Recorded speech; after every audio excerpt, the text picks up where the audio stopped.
Jawa 1975.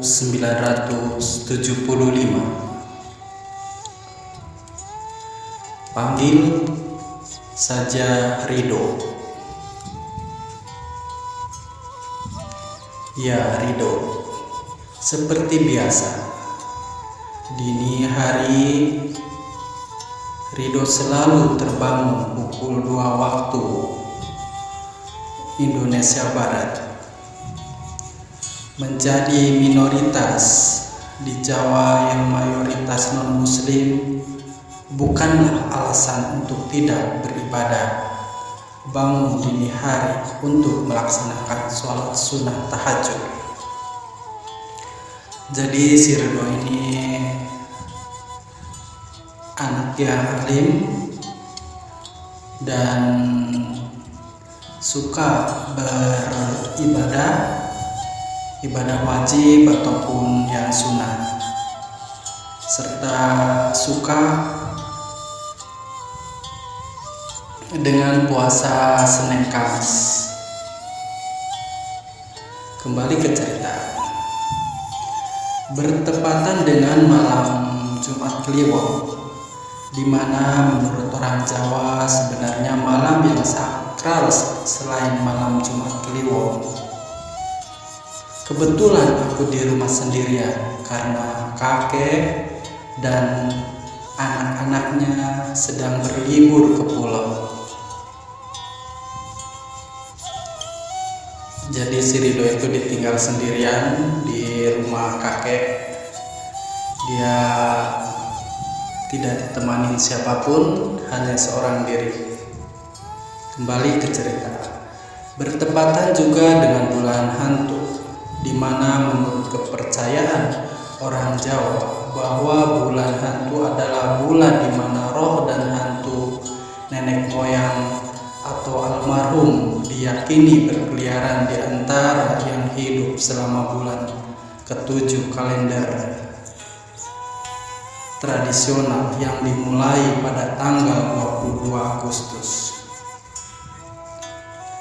Selama bulan hantu tersebut, masyarakat menghindari dan melarang adanya acara pernikahan atau pindah rumah dan membeli mobil karena konon akan mendapat petaka. Brak, suara benda jatuh mengagetkan Ridho. Kemudian Ridho pun melangkah dan mencari sumber suara tersebut. Namun langkahnya berhenti karena bau dupa semakin kental dan ketara sekali menyeruak ke hidung. Ridho pun bertanya ke kakeknya, "Kakek, apakah Anda sudah pulang?" Tanya Ridho memastikan. Tidak ada jawaban yang kudapat. Lalu aku beranikan diri ke ruang tamu, dan tidak ada siapa-siapa yang kujumpai, baik di ruang tamu ataupun di dapur. Jadi si Ridho itu mengecek untuk memastikan keluarga kakeknya datang ke dapur, ke depan rumah dan ruang tamu. Ternyata tidak ada siapa-siapa. Kembali kita ke cerita. Tidak ada juga dupa yang terbakar di tempat sembahyang. Namun bau dupa semakin menyeruak menusuk ke hidung. Sayup kudengar seperti telapak kaki. Lalu lalang orang yang keluar masuk dari kamar kakek hingga ke dapur. Suara kakek mengagetkanku. Ternyata kakek sudah datang dalam pikiran si Ridho.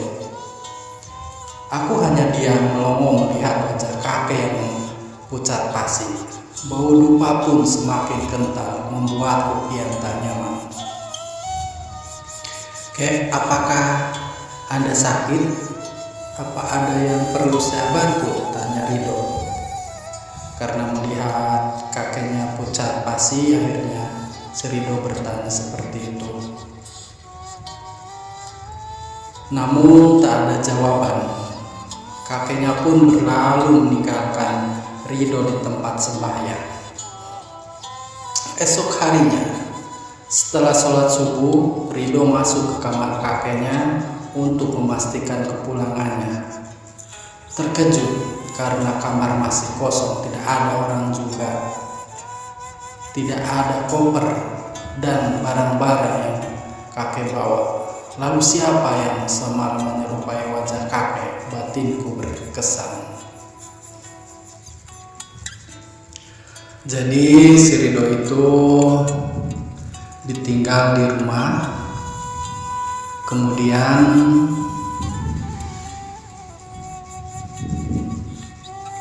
hal mistis pun terjadi di rumah kakeknya itu, karena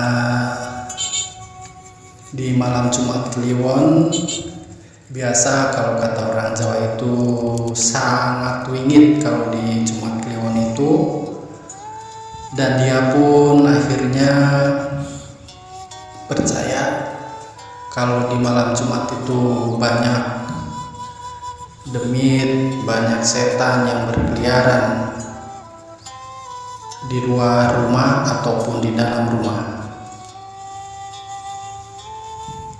Dan hal itu pun akhirnya Ridho ceritakan kepada kakeknya, kepada semua isi rumah yang berada tinggal di rumah itu, bahwa dia mengalami hal mistis kemarin malam ketika kakek dan keluarganya masih berada di liburan atau di tempat liburan, bahwa dia diganggu. Dan ada pula jin yang merupai kakeknya. Dan akhirnya si Ridho pun kembali ke orang tuanya dan dia tidak mau lagi menginap di rumah kakeknya. Tamat.